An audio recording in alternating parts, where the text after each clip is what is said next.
In this video, we will be exploring a variety of non-pharmacological interventions that may help with managing chronic pain. This presentation is brought to you by Evan. Catherine. Andy. And Amy. But first, let's talk about chronic pain and what it is.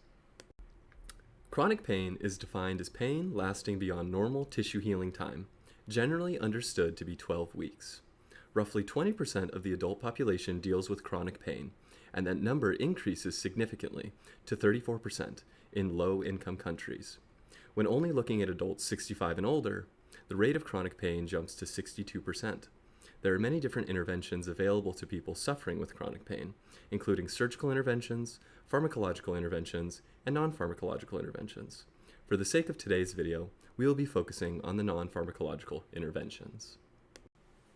Physical activity is defined by the World Health Organization as any bodily movement produced by skeletal muscles that requires energy expenditure, including activities undertaken while working, playing, carrying out household chores, traveling, and engaging in recreational pursuits.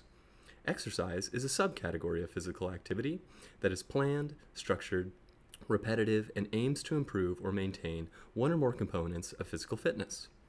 Doctors initially recommended only rest for people dealing with chronic pain, but there has been a shift in recent years, with doctors now recommending people to do their best to remain physically active, whether that is engaging in structured exercise or simply staying active in your day-to-day life. Physical activity and exercise can be highly adaptable to fit your needs and abilities. It is likely to have minimal adverse effects compared to other interventions such as surgery, and may improve pain severity and physical functioning, which can lead to improved mental well-being. However, it is important to consult with your doctor before beginning any exercise protocols in order to tailor them specifically to your needs. Exercise can take many forms, allowing you to find something that ultimately works for you and your body. These include aquatic exercise, range of motion and flexibility exercises, aerobic exercise, strength and resistance training, balance training, Tai Chi, yoga, and Pilates. Mindful self-compassion. So next I will discuss the topic of self-compassion. What is it? Self-compassion is the skill of responding to one's own suffering or pain with kindness and compassion, rather than with harshness or judgment. It is a skill that, when developed over time, can provide us with more inner resilience and a proactive attitude towards self-care. There's been some research done on the effects of self-compassion on chronic pain. So, as an example, in a 2021 study of 120 patients with chronic pain, the researchers found that an 8-week course of mindful self-compassion classes was more effective than cognitive behavioral therapy, which is the current gold standard psychological treatment for chronic pain.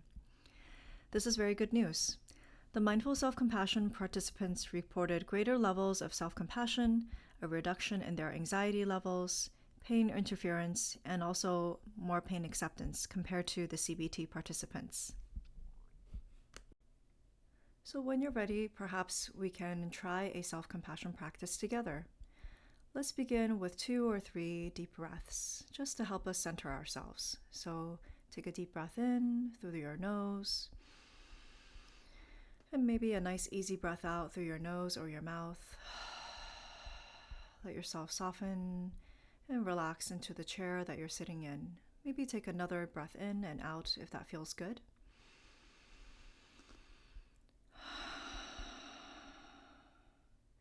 So for the first part of self-compassion practice, I'll invite you to actually think of a situation that maybe was mildly or moderately challenging for you recently.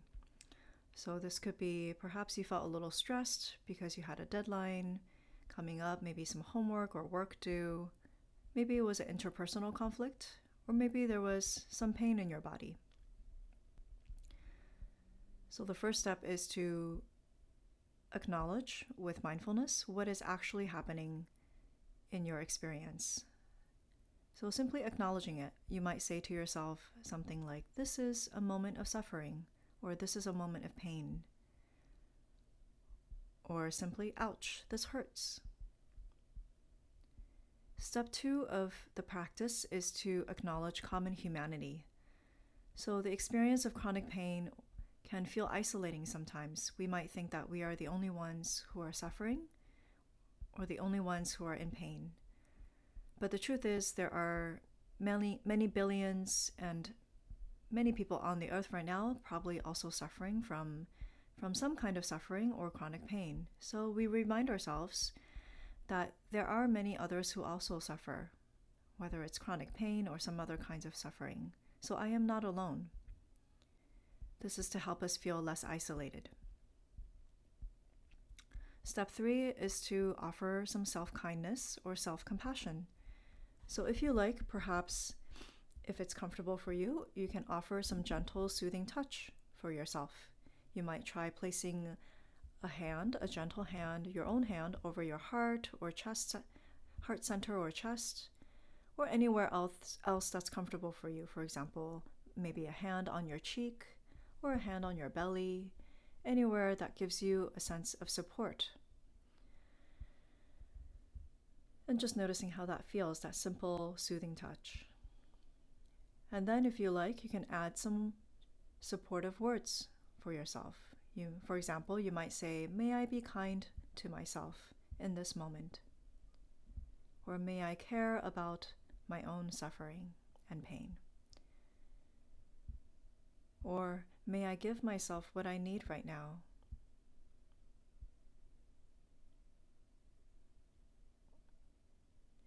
If in case you have difficulty thinking of what to say to yourself, you can imagine that if you had a dear friend who is feeling the exact same pain or who is in the exact same challenging situation, then what comforting words, what kinds of comforting or caring words would you say to them? What tone of voice would you use?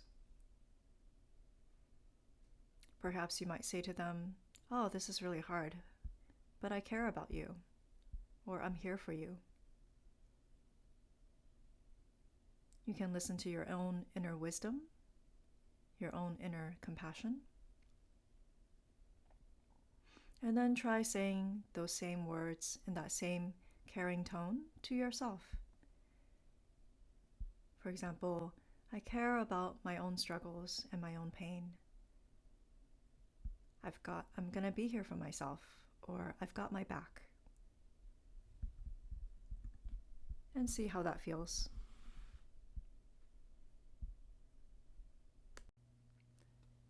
As we begin looking toward our pain in new ways with self-compassion, it may help to know that pain is a signal. The International Association for the Study of Pain defines pain as an unpleasant sensory and emotional experience associated with or resembling that associated with actual or potential tissue damage. It's the brain's way of trying to send us a message. Sometimes this could be a present physical or emotional threat. Sometimes it is a threat that our brain is remembering from the past because something about the present feels subconsciously similar to a past situation. Either way, if we can listen to why the brain is signaling us, what it is trying to convey, the pain can sometimes recede, at least in part, because its signal to us has been received. This can become especially important in cases where pain has no organic cause that can be found by doctors. In a study of patients with rheumatoid arthritis, patients were taught to listen to any signals their pain might be trying to send them with openness and compassion. Many of them heard that they needed to pause and prioritize themselves. As they learned to pause more, they experienced decreases in pain and depression and increases in function. The great thing is you can develop this sort of listening through time and practice at home. Let's try a simple activity of listening to a part of ourselves right now. You may or may not receive anything back today.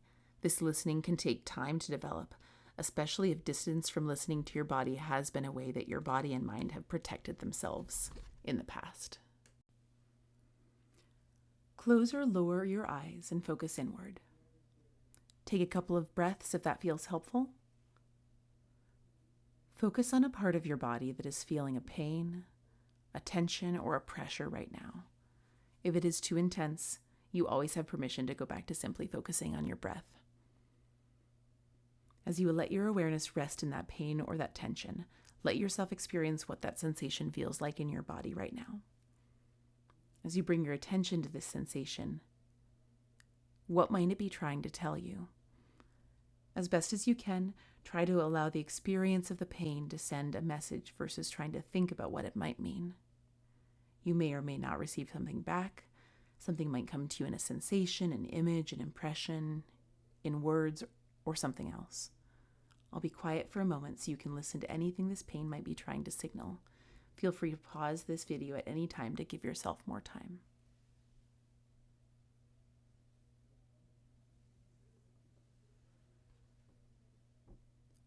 If you did receive any information from this part of you that is sending pain, now ask, why is it trying to tell you this message? Is there something that it's trying to protect you from, or that it's concerned might happen if it doesn't signal you?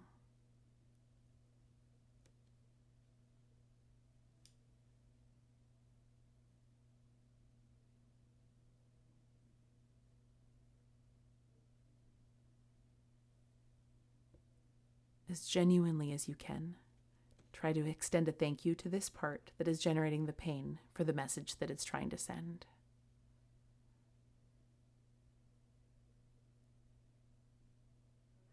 Finally, if we were to ask this part that's sending pain, what was one thing that might help it be able to step back just a little and not have to work so hard doing its job of signaling us with pain? What might that be?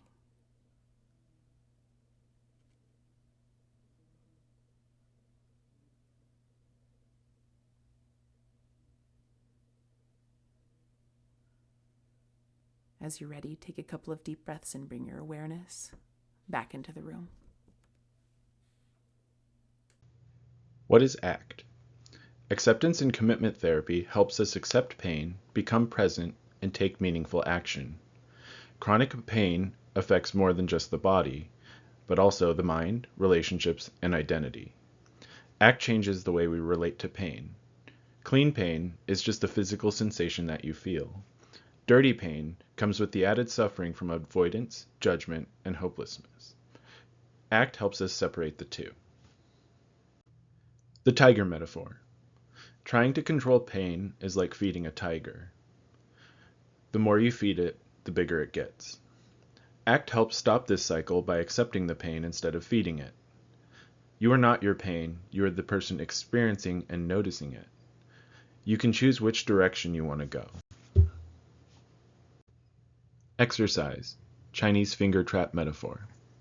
Did you ever play with these when you were a kid? A finger trap is a tube of woven straw. Push both index fingers in and you'll notice that as soon as you pull them back out, the straw catches and tightens. The harder you pull, the smaller the tube gets and the tighter it holds your fingers. Maybe your situation with pain and distress is something like this trap.